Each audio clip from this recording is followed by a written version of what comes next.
Mesdames et messieurs, bonjour et bienvenue à suivre ces tutoriels. Aujourd'hui, je vais vous parler du modèle à régression tronquée. En fait, la régression tronquée, c'est l'une des variantes du modèle Tobit. En fait, le modèle Tobit, c'est un modèle qui est utilisé pour une variable explicative comprise sur un intervalle de 1 à 5.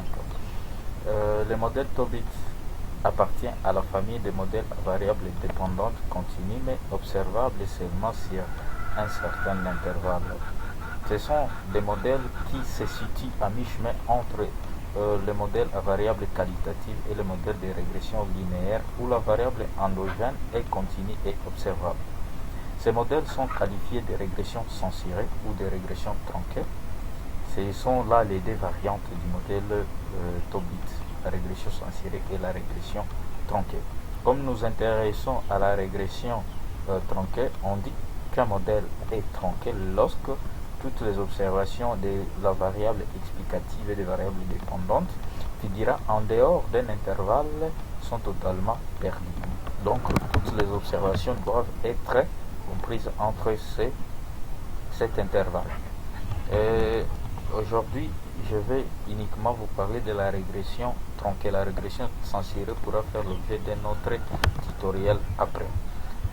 En effet, pour une régression tronquée, là il y a une que j'avais déjà faite là-bas, mais je vais vous montrer toute la procédure. Il faut d'abord commencer par la commande. La commande de la régression tronquée, c'est tronc-reg. Et puis je spécifie maintenant les limites. Low limite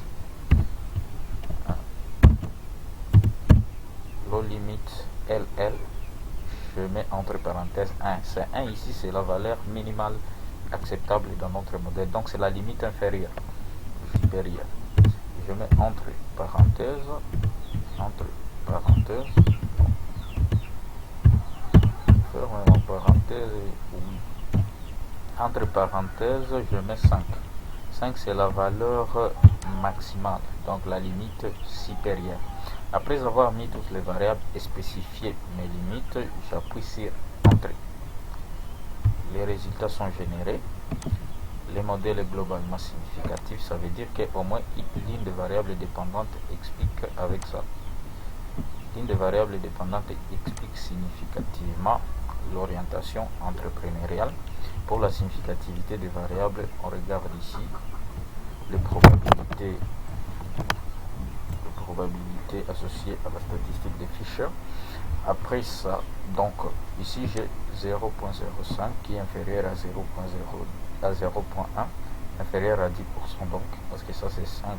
Ça veut dire que le capital humain formel influe positivement. Les coefficients ici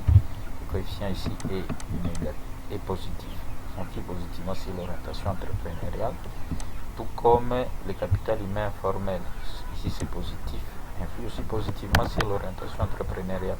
Et l'une des modalités de l'état civil influe aussi positivement sur l'orientation entrepreneuriale au seuil de 10%. La constante aussi est significative. Et là, j'ai tous mes résultats. Là, vous pouvez procéder à l'interprétation. Vous pouvez importer ces tableaux dans vous pouvez l'importer dans un fichier Excel ou Word pour les interprétations. Tout comme vous pouvez utiliser la commande outreg pour visualiser la significativité. La commande outreg, elle ne donne que la significativité de 5% et de 1%. C'est pour cela que vous constatez ici que la variable n'est plus significative, parce que là on est celle-ci est significative à 10%. Donc l'outreg ne donne que la significativité de 5 et de 10%. Mesdames et messieurs, je crois que c'est tout pour ce qui concerne la régression tronquée. Je vous dis à bientôt et continuez de commenter. Abonnez-vous à ma chaîne et s'il y a des préoccupations, laissez-les en commentaire. Merci et bonne journée ou bonne nuit, ça dépend de l'heure que vous suivez ce tutoriel.